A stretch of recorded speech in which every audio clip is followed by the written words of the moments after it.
Salut tout le monde, c'est Valérie, nutritionniste diététiste et aujourd'hui j'avais envie de vous parler d'un de mes légumes petit prix préférés. Si vous me suivez depuis un certain moment, vous le savez, c'est la betterave. Je vais vous partager 5 bénéfices associés à la consommation de betterave et un risque qui va peut-être modifier vos habitudes de consommation. Ça va changer les miennes en tout cas. Et je vais terminer avec 10 façons d'apprêter la betterave. Donc, restez jusqu'à la fin. Aujourd'hui, je vais seulement aborder la racine pour abréger la vidéo, mais sachez que les feuilles se consomment également. Si c'est du contenu qui vous intéresse, n'oubliez pas de vous abonner à ma chaîne et nous, on commence dès maintenant avec l'atout santé numéro 1. Les betteraves sont une source de plusieurs vitamines et minéraux. Plus particulièrement, elles sont une bonne source de potassium et elles sont très riches en manganèse et en folate. Le manganèse est nécessaire à l'activation de plusieurs enzymes impliquées notamment dans la formation des os et dans le métabolisme des acides aminés, du cholestérol et des glucides. Les folates, eux, vont intervenir entre autres dans la formation du matériel génétique et des globules rouges et dans le métabolisme de certains acides aminés. La carence en folates augmente le risque de malformation du tube neural chez le fœtus. C'est la raison pour laquelle on recommande un supplément d'acide folique chez les femmes enceintes et en période de préconception. Deuxième atout, la betterave est riche en composés phytochimiques, des molécules naturellement présentes dans les plantes auxquelles sont associés plusieurs bénéfices santé. Mais ce qui distingue la betterave des autres légumes, c'est définitivement son contenu en bétalène, une famille de pigments responsables de la couleur rouge, violet et jaune-orangé, connue entre autres pour ses propriétés antioxydantes. Fait intéressant, environ 10 à 14% de la population vont présenter un phénomène qu'on appelle biturie, qui se caractérise par la coloration rouge ou rose de l'urine et des selles après la consommation d'une quantité suffisante de betterave. C'est une condition qui est sans danger, mais qui semble plus fréquente chez les personnes avec une déficience en fer. Troisième avantage, les betteraves, comme les autres légumes, sont une source de fibres alimentaires favorable à une bonne santé intestinale et associée à la diminution du risque de plusieurs maladies chroniques.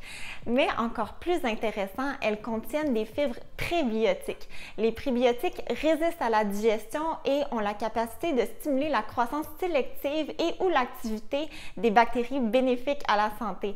Autrement dit, les prébiotiques servent de nourriture aux probiotiques et contribuent à un microbiote intestinal en santé.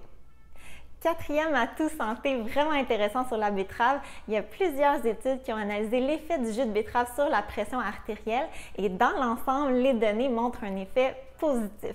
Par exemple, dans une méta-analyse conduite en 2017 regroupant 22 études, la consommation de jus de betterave était associée à une réduction significative de la pression systolique et diastolique de 33,55 et 1,32 mmHg respectivement chez un échantillon mixte d'individus avec et sans hypertension. L'effet potentiel du jus de betterave est généralement attribué à son contenu riche en nitrates, mais certaines données suggèrent que d'autres composés bioactifs pourraient entrer en jeu. Et finalement, d'autres études cliniques sont nécessaires avec des plus grands échantillons, des plus longues durées et des suppléments de betterave standardisés pour leur contenu en composés bioactifs chez des patients hypertendus de différents stades pour valider l'usage du jus de betterave dans le traitement nutritionnel de l'hypertension. Cinquième atout, la supplémentation en nitrate sous forme de jus de betterave est connue pour améliorer la performance sportive dans certaines conditions. Maintenant, pour ce qui concerne le risque, en fait, des cas d'intoxication ont été signalés suite à la consommation de la betterave crue. Les symptômes se manifestent par des vomissements intenses quelques minutes après la consommation du légume, souvent même avant que le repas se termine. Pour l'instant, la cause semble être inconnue, mais concerne seulement les betteraves crues qui ont été entreposées. Donc, on recommande de manger la betterave cuite ou encore de préférer les versions en feuilles pour la consommation crue. Maintenant, comme promis, on passe au volet culinaire et définitivement la betterave, c'est l'un de mes légumes préférés à cuisiner. Elle est tellement versatile et elle embellit n'importe quel plat.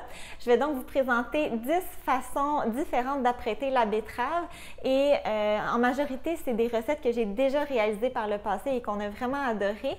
Mais je me suis également permise d'incorporer des recettes qui sont dans mes favoris depuis un long moment et que je veux absolument absolument cuisiner dans l'année à venir. Évidemment, tous les liens pour les recettes vont être en barre d'informations et si vous avez des coups de cœur à partager, n'hésitez surtout pas à le faire dans la barre de commentaires. Mais d'abord, comment cuire la betterave? Vous pouvez évidemment la bouillir, mais je préfère encore mieux la version rôtie ou en papillote.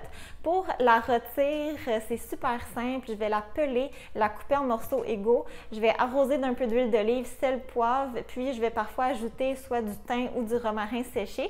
Ensuite, je vais cuire mes morceaux de betterave environ 45 minutes à 400 degrés Fahrenheit en tournant chaque 15 minutes ou jusqu'à temps de rôter.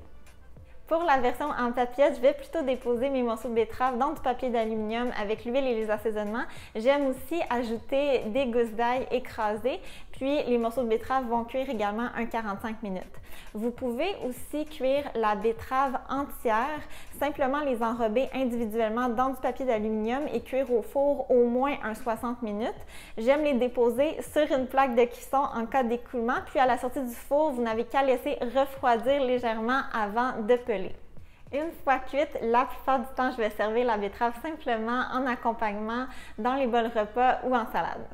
Sinon, les betteraves font des soupes magnifiques. J'ai récemment cuisiné une version au gingembre qu'on a vraiment adorée, ou vous pouvez opter pour un classique de la cuisine ukrainienne, le borsch.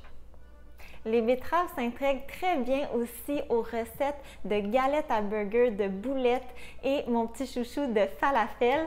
Je fais régulièrement la recette de Minimalist Baker, vraiment délicieuse. La betterave ajoute une touche de sucré en plus de colorer à merveille les falafels et habituellement, je vais servir les falafels de betterave avec une sauce au tahini et à l'aneth. J'aime également présenter la betterave sous forme d'hummus. Simplement ajouter une betterave rôtie à votre recette d'hummus préférée et le tour est joué. Vous avez un hummus éclatant que j'aime garnir de menthe et de feta. De manière similaire, vous pouvez préparer une sauce crémeuse à partir de betteraves pour accompagner vos pâtes. Ça fait vraiment changement des sauces traditionnelles et la présentation est extraordinaire.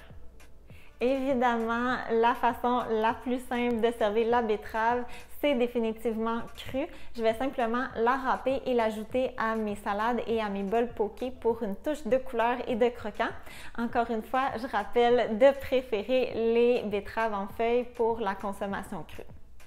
À l'inverse, vous pouvez ajouter des betteraves à vos mijotés.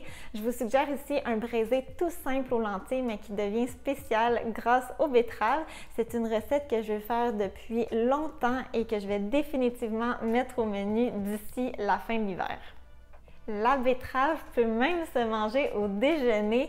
Par exemple, je vous propose une recette de pancake qui se prépare au mélangeur. Les betteraves vont apporter une teinte rosée parfaite pour vos déjeuners d'occasion et c'est une belle façon d'incorporer des légumes dès le matin.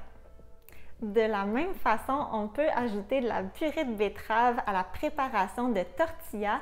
Vous allez obtenir des tortillas rosées idéales pour faire des quesadillas, wraps ou des tacos. Vous pouvez même ensuite les transformer en chips comme celles vendues en magasin. Et finalement, les betteraves peuvent être ajoutées à vos desserts, par exemple dans vos recettes de brownie ou encore l'an dernier, j'ai cuisiné des truffes à base de dattes et de betteraves vraiment parfaites pour combler une envie de sucré.